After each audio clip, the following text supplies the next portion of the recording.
Nah, karena jumlah korban meninggal dalam insiden ini sangat besar, bahkan juga melebihi total korban kapal Titanic. Titanic 1.500 kan, ini 4.300. Banyak orang lah dari sini menyebutnya kalau insiden ini adalah tragedi maritim paling mematikan dalam sejarah dunia. Hai, wassalamualaikum warahmatullahi wabarakatuh. Terima kasih sudah klik video ini. Di malam ini aku datang lagi membawakan sebuah kisah tentang tragedi perkapalan, Wak. Mungkin di sini kalian familiar ya sama kapal mewah Titanic yang tenggelam gegara nabrak gunung es ya kan. Pasti familiar semuanya nih. Tragedi Titanic ini betul-betul menghebohkan karena sudah menewaskan 1.500-an korban jiwa. Dan karena dampaknya begitu besar, tragedi ini juga menjadi buah bibir dunia. Bahkan kisahnya juga sampai diangkat menjadi film. Gegara film ini juga lah Titanic jadi makin terkenal lagi kan. Tapi kalian tahu nggak, Wak, kalau di balik kisah tenggelamnya Titanic yang menghebohkan itu, ada satu tragedi kecelakaan kapal lain yang jauh lebih besar dan lebih tragis. Bahkan jumlah korban insiden ini mencapai 3 kali lipat dari korbannya Titanic loh. Titanic 1.500, dia 4.500. Kalau misalnya Titanic ini korban semua pada terjebak di lautan es, kapal yang satu ini korbannya terjebak di lautan api, Wak, bayangkan. Karena peristiwa ini, Wak, tragedi ini disebut sebagai tragedi The Asian Titanic atau tragedi Titanic versi Asia. Penasaran gimana kisah lengkapnya? Jadi tanpa berlama-lama kita langsung masuk aja ke ceritanya. Check it out.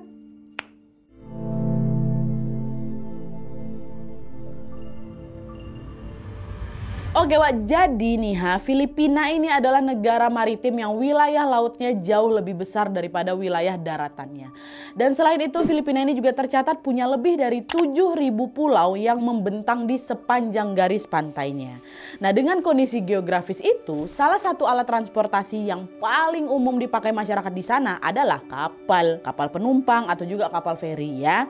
Dan dari sekian banyaknya kapal feri yang beroperasi di sana, Wak, ada satu kapal nih yang cukup terkenal di tahun 1980-an. Namanya Doña Paz ya. Nah, sebelum dikenal sebagai kapal penumpang, Doña Paz ini tuh dulunya bukan kapal penumpang, Wak, tapi kapal minyak milik Jepang yang dibuat di tahun 1963 dengan nama Himeyuru Maru. Nah, tapi pada tahun 1975 kapal ini dibeli sama perusahaan Sulpicio dari Filipina. Dan sejak saat itu kapal ini mulai dioperasikan sebagai kapal kargo, Wak, dan diberi nama baru nih. Belum Doña Paz, pertama yang dikasih nama Don Sulpicio. Tapi seiring berjalannya waktu, kapal Don Sulpicio ini mulai dialihfungsikan dari kapal kargo menjadi kapal penumpang yang melayani rute paling sibuk di Filipina, yaitu dari kota Manila, which is ibu kota Filipina, ke kota Cebu. Dari kota Cebu sebaliknya ke Manila, kayak gitu terus. Dan selama berlayar di rute itu, kapal Don Sulpicio ini tuh nggak pernah mengalami kendala yang berarti, Wak. Tapi di tahun 1979, kapal ini tiba-tiba mengalami kebakaran hebat di tengah laut. Nah, untungnya tragedi itu nggak sampai menelan korban jiwa, Wak, karena semua korban yang berjumlah kala itu 1.164 orang berhasil diselamatkan. Tapi sempat kebakaran nih. Cuman gegara kebakaran itu kapal Don Sulpicio ini jadi rusak parah dan harus diperbaiki besar-besaran, Wak. Dan akhirnya udah setelah diperbaiki selama kurang lebih 2 tahun, kapal ini kembali dioperasikan lagi. Tapi ganti nama, barulah ini jadi Doña Paz atau Doña Paz. Dari Don Sulpicio jadi Doña Paz ya. Dan selain ganti nama, Wak, perusahaan ini juga mengganti rute pelayaran kapal ini dari rute utama tadi Manila ke kota siapa tadi tuh, kota apa lupa aku, ke rute yang agak sepi, yaitu dari Manila ke Tacloban yang berjarak kurang lebih 800 km, Wak. Dalam 1 minggu kapal Doña Paz ini cuma beroperasi 2 kali aja. Udah ganti rute ya, Manila Tacloban, Tacloban Manila, Manila Tacloban, 1 minggu 2 kali. Tapi tetap kapal ini tuh selalu menjadi transportasi andalan masyarakat setempat untuk bepergian terutama pada saat liburan. Nah, hal itu juga lah yang terjadi pada tanggal 20 Desember tahun 1987, Wak. Di pagi itu, masyarakat Tacloban bersiap untuk merayakan Natal yang akan tiba dalam 5 hari mendatang. Mereka pun berbondong-bondong lah itu kan, Wak, ke pelabuhan demi bisa naik kapal Doña Paz.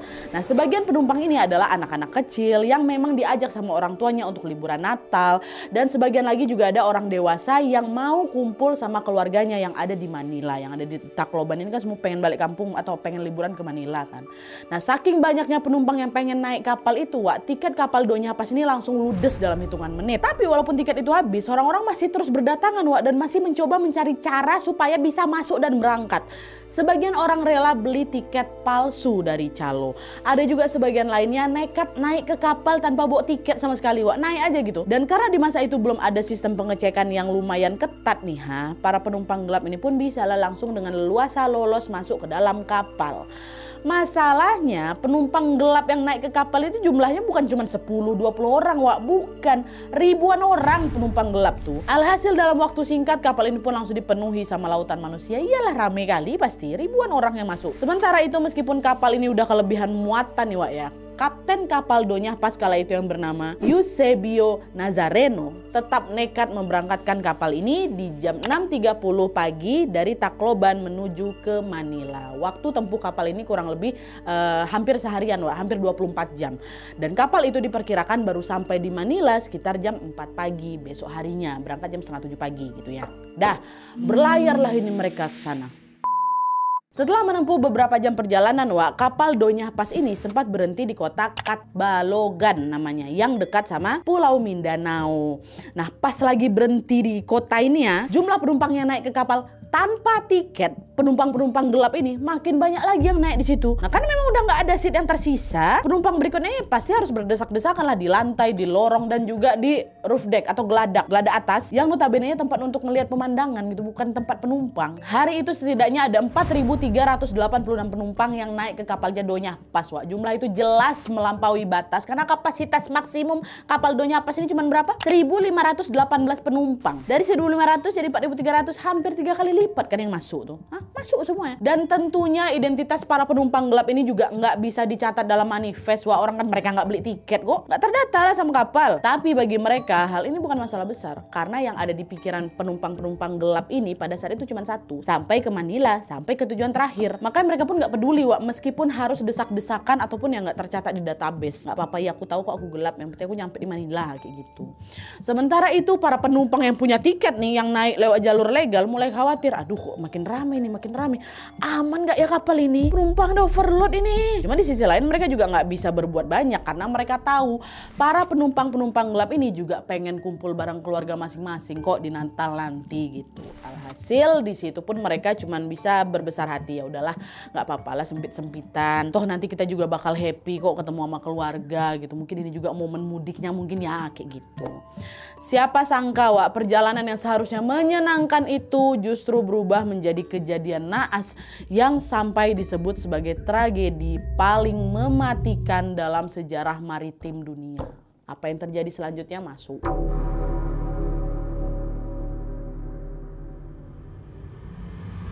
Nah, setelah meninggalkan kota Catbalogan tadi, kapal Doña Paz ini kembali melaju membelah lautan luas menuju ke Manila. Perjalanan itu berjalan lancar, Wak, karena cuaca juga bersahabat dan hampir nggak ada ombak sama sekali. Nggak ada ombak yang membahayakan lah gitu. Nah, memasuki jam setengah 11 malam, kapal ini mulai melintas di Selat Tablas namanya, salah satu jalur yang arusnya lumayan deras.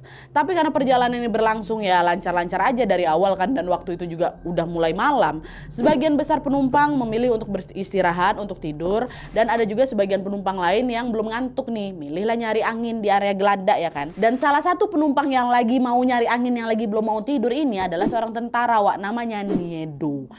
Waktu itu Niedo ini lagi asik menikmati suasana malam dan semilir angin yang berhembus pelan waktu lewat teluk itu.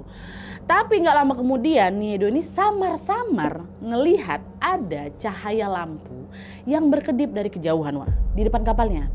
Setelah diperhatikan, lampu ini tuh berkedip dengan warna yang beda-beda. Kadang hijau, terus berubah, kadang merah, kadang putih kayak gitu. Pokoknya muter-muter aja, Wak, hijau, merah, putih kayak gitu. Kayak ngasih kode yang dia sendiri nggak paham itu kode apa. Dan semakin kapal Doña Paz ini melaju, barulah di situ Niedo ini ngelihat jelas kalau lampu yang dia tengok tadi itu ternyata berasal dari sebuah kapal besar yang lagi melaju zigzag, Wak, ke kanan, ke kiri, ke kanan, ke kiri. Gak jelas kali dia mau kemana si kapal depan nih. Di situ Niedo sama beberapa penumpang lain nengok kan, ngapa kapal itu tuh kayak gitu jalan yang ngezigzag, Wak. Dan tanpa mereka tahu, kapal yang lagi zigzag, kapal yang ada depan itu adalah kapal yang diberi nama MT Vector, Wak. Ini adalah sebuah tanker tua yang membawa 8.800 barel bahan bakar cair yang terdiri dari kerosin, bensin, dan juga minyak tanah. Tanker di depan mereka. Dan kalau dihitung keseluruhannya, jumlah itu setara dengan 7.000 drum cairan yang yang mudah meledak, Wak. Itu kapal depan dia. Dan selain itu yang nggak mereka paham juga, berubahnya lampu kapal tadi tuh loh yang merah hijau putih itu merupakan sinyal tanda bahaya, Wak. Kenapa? Karena ketiga warna lampu itu memiliki makna yang beda-beda rupanya. Kalau lampu hijau itu artinya MT Vector ini akan lewat ke sisi kanannya Donya Pas. Kalau merah dia akan ke sisi kirinya Donya Pas. Kalau misalnya lampu putih artinya kapal itu akan lurus, nggak akan belok-belok. Ini lampunya berubah-berubah. Dan lampu putih inilah yang paling membahayakan, Wak. Kenapa? Karena kalau kapal ini tetap jalan lurus, besar kemungkinan dia pasti bakal nabrak kapal Donya Pas lah. Dan betul, Wak, hanya dalam hitungan detik aja kapal tanker MT Vector itu sudah makin mendekat dan dar! Sebuah tabrakan keras terjadi tepat di haluan atau tepat bagian depannya kapal Donya Pas. Dar, ketabrak, langsung suara ledakan pun menggema di tengah laut, bikin semua orang lagi santai-santai, lagi duduk tidur tuh pada panik semua. Belum sempat sadar nih apa yang terjadi, drum-drum minyak yang dibawa sama MT Vector tadi mulai tumpah lah itu ke laut dan menyebar langsung ke area tabrakan mereka, Wak. Di saat yang sama, gesekan badan kapal yang saling menghantam itu juga pastinya memunculkan percikan api. Des, percikan api kecil pertama. Yes, dan dalam hitungan detik langsung nyambar ke ribuan liter bahan bakar di sekitar kapal. Semeledak, bisa kalian bayangkan semeledak apa tuh kan. Api langsung membesar hebat, menjalar ke seluruh kedua kapal badan ini. Suasana langsung berubah total, Wak. Semua lampu mati, gelap gulita, terdengar jeritan, teriakan panik, tangisan anak-anak yang pada ketakutan, semua tercampur jadi satu. Keadaan pun berubah jadi neraka dalam sekejap waktu itu, Wak. Bisa kalian bayangkan kan. Dan gak berhenti di situ aja, tiba-tiba datang lagi gelombang api yang dahsyat dan langsung membakar habis area dalam kapal itu. Begitu lihat api, penumpang makin panik lagi lah kan. Langsung tuh berebut keluar kapal.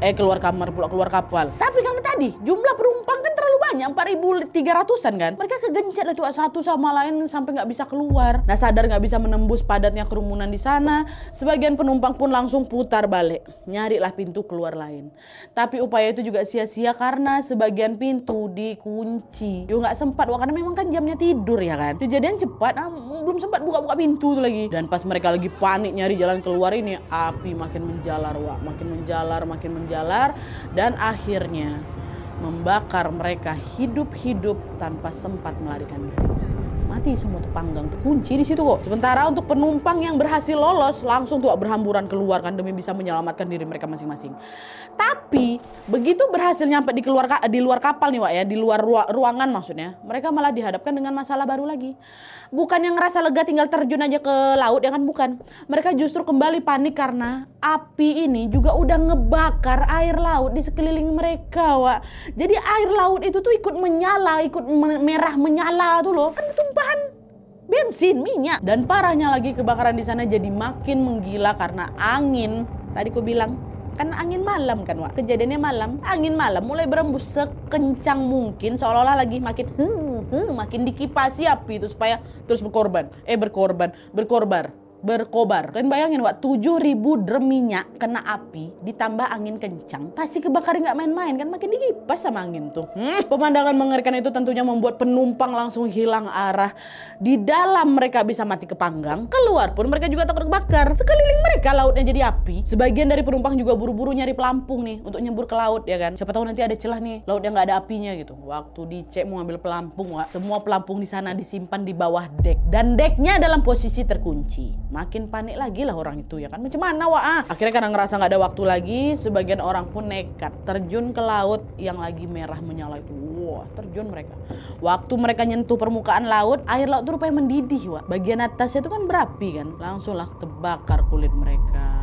Cuman orang-orang yang memilih terjun ini, Wak, berusaha untuk nahan sakit, kebakaran apa segala macam karena mereka berusaha untuk berenang sekuat tenaga ke area laut yang nggak kebakar nih. Dan pas mereka lagi berenang mencari area yang nggak kebakar, Wak, di situ dari saksi mata ya, mereka mengaku melihat ada banyak sekali mayat penumpang lain yang sudah mengambang di sana. Ada orang dewasa, ada orang tua, anak-anak kecil umur 3 tahun kayak itu, Wak, jasad yang harus terbakar di atas tuh semua. Ya Allah, astagfirullahaladzim. Pemandangan itu bukan cuma menyedihkan, Wak, tapi juga bikin mereka mikir, ini kayak nggak banyak ini yang bisa selamat nih gitu kan. Dan ternyata betul, hampir seluruh penumpang kapal Donya Paz meninggal dunia dan hanya menyisakan beberapa orang aja wah. Chaos sekali lah pasti posisi waktu itu ya, bisa kebayang nggak kalian? Di dalam terjebak, di luar terbakar juga. Terus nggak lama dari peristiwa itu, peristiwa tabrakan itu dan peristiwa dahsyat yang meledak meletup tadi, baik kapal Donya Paz ataupun MT Vector pun langsung tenggelam dan karam di dasar laut. Dan yang sangat disayangkan di sini Wak, ketika peristiwa ini terjadi, baik Donya Paz maupun MT Vector ini sama sekali nggak sempat ngirim sinyal darurat loh. Alasannya kenapa? Nanti aku jelaskan. Dah, akhirnya setelah ini kita balik lagi ke korban yang berhasil selamatnya. Setelah dia berenang menjauh dari pusat api, sebagian penumpang yang selamat terombang-ambing di laut selama berjam-jam Wak. Sampai akhirnya setelah 8 jam menunggu, 8 jam, ada sebuah kapal kargo yang kebetulan melintas di lokasi. Waktu mereka lewat area sana, awak kapal di kapal ini ngeliat, kok ada api di situ. Apinya masih ada Wak, di atas laut tuh apinya masih ada. Itu kebakaran dari mana tuh? Kok nggak ada kapal di sekitar sini? Ya orang kapalnya kan udah tenggelam dua-duanya. Nah, pas lagi sibuk menerka-nerka, di saat yang sama para awak kapal pun samar-samar mendengar teriakan orang minta tolong. Tolong gitu-gitu. Mereka pun segera mencari sumber suara dan disitulah mereka menemukan ada puluhan orang terapung dalam kondisi yang udah luka parah kali Wak. Awak kapal ini pun segera langsung melakukan evakuasi dan berkat pertolongan itu setidaknya ada 26 orang yang berhasil diselamatkan Wak. 24 orang dari Donya Paz, 2 orang lagi dari MT Vector, cuma 26 orang. Para awak kapal ini pun langsung membawa korban yang selamat ini ke rumah sakit untuk menjalankan perawatan. Dan sebagian besar dari mereka ini mengalami luka parah, kelelahan, bahkan juga dehidrasi berat. Karena hampir 8 jam mereka terapung di lautan Wak. Bisa dehidrasi Nadia, jadi gitu rupanya Wak. Meskipun dikelilingi air laut itu, mereka tetap bisa dehidrasi. Karena kan air laut nggak bisa diminum kan, terlalu asin. Pun diminum ini justru bikin tubuh tuh makin kehilangan cairan katanya. Udah selamatin lain 26 orang. Tapi meskipun sudah diselamatkan, tabrakan kapal Donya Paz ini tetap menyisakan luka yang teramat dalam pastinya. Dimana lebih dari 4.000 lebih penumpang dinyatakan meninggal dunia akibat bukan tenggelam, terpanggang api. Dan sedihnya lagi Wak, sebagian besar dari mereka jasadnya nggak bisa dievakuasi. Karena apa? Karena ikut tenggelam di dasar laut sama bangkai 2 kapal ini. Kan terkunci mereka, kapal tenggelam macam mana mau apa? Belum kapal tuh tenggelam mereka udah mati gara-gara terpanggang. Kayak itu. Baik di MT Vector apapun Donya Paz udah makin yang lebih banyak ya kan. Nah, karena jumlah korban meninggal dalam insiden ini sangat besar, bahkan juga melebihi total korban kapal Titanic. Titanic 1.500 kan, ini 4.300. Banyak orang lah dari sini menyebutnya kalau insiden ini adalah tragedi maritim paling mematikan dalam sejarah dunia. Tragedi sebesar ini jelas nggak bisa didiemin gitu aja waktu itu Wak. Masyarakat Filipina pun langsung marah, langsung menuntut jawaban. Kok bisa korbannya sebanyak itu ha? Kok bisa 2 kapal sebesar itu tabrakan? Atas dorongan publik inilah pemerintah pun akhirnya melakukan penyelidikan mendalam untuk mencari tahu alasan dan juga penyebab di balik kejadian ini. Dan pas penyelidikannya lagi berjalan Wak, masyarakat Filipina kembali lagi dibuat terguncang karena ternyata tragedi ini tuh bukan cuman kecelakaan biasa aja Wak, bukan karena alam, tapi sebuah bencana besar yang penuh dengan kelalaian dan juga kesalahan dari manusia. Ini aku ceritakan apa yang terjadi setelah kejadian ini ya.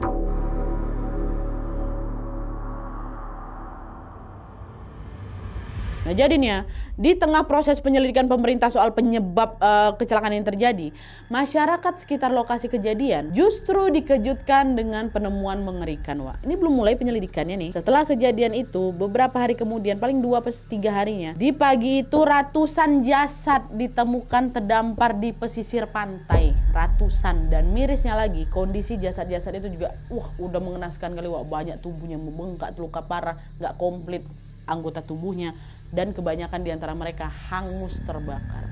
Dan lebih pilunya lagi, para nelayan yang ada di desa itu yang lagi melaut pagi-pagi itu juga mendapatkan puluhan jasad yang tersangkut di jaring pancingan mereka. Iya, ada jasad bawa ke daratan, balik lagi ada lagi. Jadi berkali-kali Wak, jasad tuh nyangkut di jaringnya nelayan. Nah, hari itu aja mereka kumpulin berapa orang? 500 jasad yang berhasil ditemukan dari mereka jaring mereka tuh 500 jasad. Udah lah kan akhirnya karena banyaknya ratusan jasad yang ditemukan, warga kasihan Wak, inisiatif lah mereka melakukan penguburan massal secara gotong royong di sana. Tapi niat baik itu justru malah menimbulkan masalah baru lagi, di mana warga ini memakamkan jasad-jasad itu tanpa perlindungan medis, Wak. Jadi nggak ada pakai masker, nggak ada pakai hazmat gitu, ya udah dikubur aja gitu. Mereka nggak tahu sama sekali, kan niatnya mau nolong dikuburin aja. Tapi akibatnya dari itu banyak diantara mereka yang langsung terpapar cairan tubuh korban hingga mengalami infeksi kulit dan juga diare akut. Ada wabah baru gara-gara penemuan jasad itu. Itu dipastikan dari punya Donya Paz itu. Dan ketika wabah penyakit itu belum selesai, pihak berwenang terus dikejar waktu untuk segera menyelesaikan penyelidikan itu. Mereka tanyalah beberapa korban yang selamat yang udah pulih ini kan. Dan dari hasil wawancara itu muncul 3 poin penting yang diduga kuat menjadi penyebab tabrakan, Wak. Poin pertama, menurut keterangan kru MT Vector yang selamat, which is yang 2 orang tadi kan 26, 2 orangnya kan dari MT Vector. Kemudi kapal yang lagi mereka bawa ini sempat mengalami kerusakan parah, Wak. Hal itulah yang membuat mereka kesulitan untuk mengendalikan arah kapal. Bahkan saking beratnya nih, kemudi kapal itu harus dioperasikan, harus dibawa, harus dipegang sama 2 orang sekaligus, kata mereka. Akibatnya kapal MT Vector ini sempat makanya melaju zigzag tadi tuh loh, lampunya berkedip-kedip. Waktu bergerak mendekati kapal Donya Paz, lagi error kemudinya. Itu poin pertama. Poin kedua, pihak berwenang nemuin fakta kalau kru kapal MT Vector, si kapal tanker ini, juga terindikasi melakukan penyelewengan di mana nahkoda maupun awaknya ternyata tidak memenuhi syarat berlayar, Wak. Enggak. Mereka nggak punya satupun sertifikat resmi yang menunjukkan kalau mereka ini terkualifikasi jadi awak kapal, nggak ada. Parahnya lagi, kapten kapal ini cuma punya lisensi sebagai juru mudi kedua. Jadi semacam asisten nahkoda. Jadi bukan kapten betulan, bukan. Terus poin ketiga, menurut standar pengecekan, Wak, kapal MT Vector ini ternyata usianya juga udah tua. Dan selain itu kapal ini juga nggak punya izin resmi untuk bersandar di anjungan. Artinya harusnya kapal ini udah dipensiunkan sejak lama. Nah 3 poin ini ngarahnya kemana? Ke MT Vector, ke kapal tanker. Nah karena ketiga poin itu mengarah ke MT Vector, Board of Marine Inquiry atau BMI atau tim penyelidik kecelakaan kapal di Filipina berkesimpulan kalau kapal MT Vector lah penyebab utama kecelakaan itu. Ya, ini pasti MT Vector ini gitu. Tapi setelah kesimpulan itu diumumkan, Wak, banyak pengamat maritim yang langsung menentang. Mereka bilang kayak gini, oke lah, kalau MT Vector itu kemudinya ada kendala, kemudinya bermasalah, setirnya bermasalah, bukannya Donya Paz bisa ngindar? Kan yang mereka lewat ini lautan luas, bukan gang kecil yang bikin mereka ini harus gantian berjalan ya kan? Harusnya dia bisa ngindar, dia tahu depan kapalnya ada kenapa-napa yang ngindar dong. Nah disinilah, Wak, para ahli pun langsung menduga kalau kapal Donya Paz ini nggak bisa menghindar, pasti gegara kelebihan muatan. Karena kapal yang kelebihan muatan kan akan jalannya bisa lebih lambat kan, Wak. Terus bisa susah manuver dan juga respon kemudinya pasti bakal berkurang drastis. Jadi bisa lebih sulit nih buat menghindari tabrakan. Gegara itu tuh. Pasti Donya Paznya juga ada salahnya. Kelebihan muatan. Nah, di saat semua orang ini lagi sibuk berasumsi, Niedo beri kesaksian. Ingat kalian Niedo ini siapa kan? Tadi tentara yang lagi nyari angin di kapal Dona tuh. Selamat ya, Wak. Nah di situ Niedo ini cerita apa yang dia lihat sebelum insiden kapal itu terjadi. Jadi, Wak, menurut Niedo, sewaktu dia ini lagi duduk-duduk di dek buat nyari-nyari angin tadi, dia didatengin sama temannya, sesama tentara juga, Wak. Nah, teman ini bilang kalau, weh, kapten kapal sama kru-krunya lagi pesta, berisik kali suara mereka, kata gitu. Dan parahnya lagi, di tengah pesta ini, Wak, mereka juga bawa beberapa botol alkohol. Buat apa? Buat mabuk-mabukan. Nah, keterangan Niedo ini pun juga dibenarkan sama penumpang yang selamat lain, Wak, namanya Salvador. Pak Salvador juga bilang, iya Pak, betul. Saya juga nengok kok awak-awak kapal tuh pada mabuk-mabukan di ruang rekreasi sambil nonton TV kan. Iya di situ, kata mereka. Udahlah tuh, akhirnya dari kesaksian kedua orang itu, inilah yang membuat banyak orang mikir, pantas lah kapal Donya Paz tuh nggak bisa ngindar. Orang awak kapal yang lagi nggak fokus ngawasin kapal, kok lagi pada mabuk-mabukan semua. Tapi ya dugaan itu masih sebatas asumsi aja, Wak. Karena kan seluruh kru sama kapten kapal Donya Paz meninggal di tempat kan. Jadi nggak ada yang bisa dimintai keterangan gitu loh. Nah di tengah panasnya perdebatan soal siapa yang paling salah di kejadian ini, muncul lagi fakta baru, Wak, yang membuat masyarakat nggak habis pikir lagi. Setelah diselidiki lebih dalam, ternyata kapal Donya Paz maupun kapal MT Vector sama-sama nggak punya alat komunikasi yang mumpuni. Dan buat kalian yang belum tahu, setiap kapal nih Wak ya, setiap kapal yang berlayar itu wajib punya radio untuk alat komunikasi mereka. Dan jenis radionya pun udah memiliki standar internasional Wak, jadi bukan sembarangan radio. Tapi sayangnya dalam kejadian ini, waktu berlayar di hari itu, lisensi radio dari kapal tanker MT Vector ini udah kadaluarsa. Sementara radio kapal Donya Paz, dia malah pakai radio palsu. Hal ini tentu berakibat fatal Wak, karena mereka nggak bisa saling mengirim sinyal darurat. Jadi besar kemungkinan kapal Donya Paz ini nggak tahu kalau memang ada kapal MT Vector lagi mendekat ke dia, gara-gara sinyal mereka nggak nyampe, nggak ada kok. Nah, selain menjadi penyebab tabrakan Wak, ada dugaan juga kalau rusaknya radio ini menjadi faktor utama kenapa banyak korban yang berjatuhan. Beberapa pengamat menduga kapten kapal Donya Paz ini mungkin sempat ngirim sinyal darurat buat minta bantuan ke penjaga pantai. Tapi sinyal itu nggak tersambung gara-gara radionya palsu. Makanya pertolongan baru datang sekitar 8 jam kemudian kan. Itu pun kan ada kapal kargo yang kebetulan lagi lewat di TKP. Ada radio mereka juga bermasalah. Nah dari sinilah baru tahu ya, iyalah jelas dua-duanya sama-sama salah kok. Nah akhirnya di situ pihak manajemen MT Vector dan juga Donya Paz pun langsung lempar tanggung jawab mereka di sana. Mereka saling menyalahkan dan tidak mau dituduh jadi penyebab utama kecelakaan. Tapi setelah melewati drama perdebatan yang super melelahkan ini ya, Mahkamah Agung Filipina pun tetap memutuskan bahwa yang paling bertanggung jawab atas insiden ini adalah MT Vector, bukan Donya Paz. Kenapa? Karena setelah penyelidikan ditemukan bahwa MT Vector ini paling banyak melanggar aturan keselamatan pelayaran Wak. Mulai dari kemudi kapal yang udah rusak, kru kapal mereka nggak bersertifikat, kapten nggak punya lisensi resmi, sampai usia kapal yang udah tua, udah nggak layak jalan, dipaksa jalan. Nah itulah tadi semua pelanggaran inilah yang menunjukkan bahwa MT Vector ini seharusnya tidak boleh berlayar sejak awal. Jadi meskipun Donya Paz ini juga punya kesalahan karena kelebihan muatan Wak ya, faktor utama kecelakaan tetap ada di pihaknya MT Vector menurut Mahkamah Agung Filipina. Makanya Mahkamah Agung ini pun akhirnya memutuskan bahwa MT Vector lah yang paling bertanggung jawab. Dah keputusan resmi dijatuhkanlah langsung kan. Manajemen MT Vector pun langsung diwajibkan untuk membayar ganti rugi pada keluarga korban. Dilakukan? Nggak pernah dilakukan karena MT Vector mengaku langsung bangkrut dan nggak punya uang spesial pun untuk ganti rugi lagi. Pernyataan ini jelas membuat keluarga korban kapal Donya Paz naik darah di situ kan. Mereka nggak terima, mereka berbondong-bondong lah datang ke perusahaan Sulpicio pemilik dari Donya Paz. Untuk apa? Buat ganti rugi karena kan MT Vector udah bangkrut. Kalau kapal yang nabrak nggak bisa bayar ya kalian lah yang harus nanggung kata dia. Kan penumpang ini naiknya kapal kau gitu. Didesak terus-terusan tuh sama keluarga korban. Donya Paz nih yang didesak-desak. Akhirnya di situ pihak Sulpicio ini setuju lah untuk memberikan kompensasi. Itu pun kompensasinya cuma 400 USD aja, cuma 6,3 juta rupiah per orang. Dan parahnya lagi, ini agak nyesek juga sih bagian sini. Yang dikasih ganti rugi nggak semuanya, tapi cuman penumpang yang namanya tercatat di daftar manifest kapal. Jadi penumpang gelap tadi yang main naik aja, yang nggak ada tiket resminya, keluarga nggak dapat sama sekali Wak. Karena secara hukum penumpang gelap kan nggak diakui sebagai penumpang resmi kapal kan Wak. Artinya identitas mereka tidak tercatat di manifest. Jadi secara legal nggak ada bukti kalau mereka betul-betul ikut dalam pelayaran itu.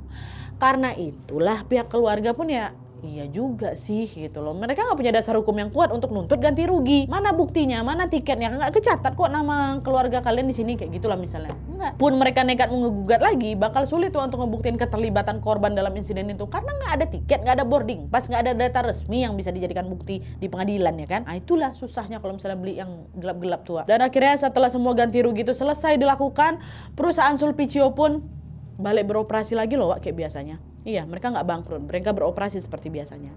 Tapi memang semenjak tragedi kecelakaan Donya Paz itu, perusahaan Sulpicio ini mengalami kesialan berturut-turut Wak.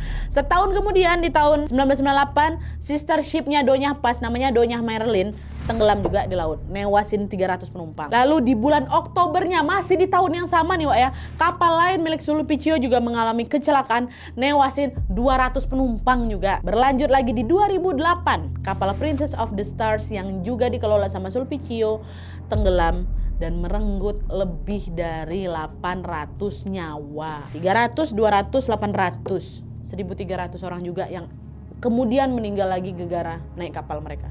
Rangkaian insiden ini tentunya membuat nama Sulpicio makin negatif lagi di mata masyarakat ya kan. Dan barulah terakhir yang gara-gara tenggelamnya Princess of the Stars tadi, pemerintah akhirnya menangguhkan izin operasional perusahaan Sulpicio karena mereka dinilai gagal dalam memberikan pelayanan yang layak.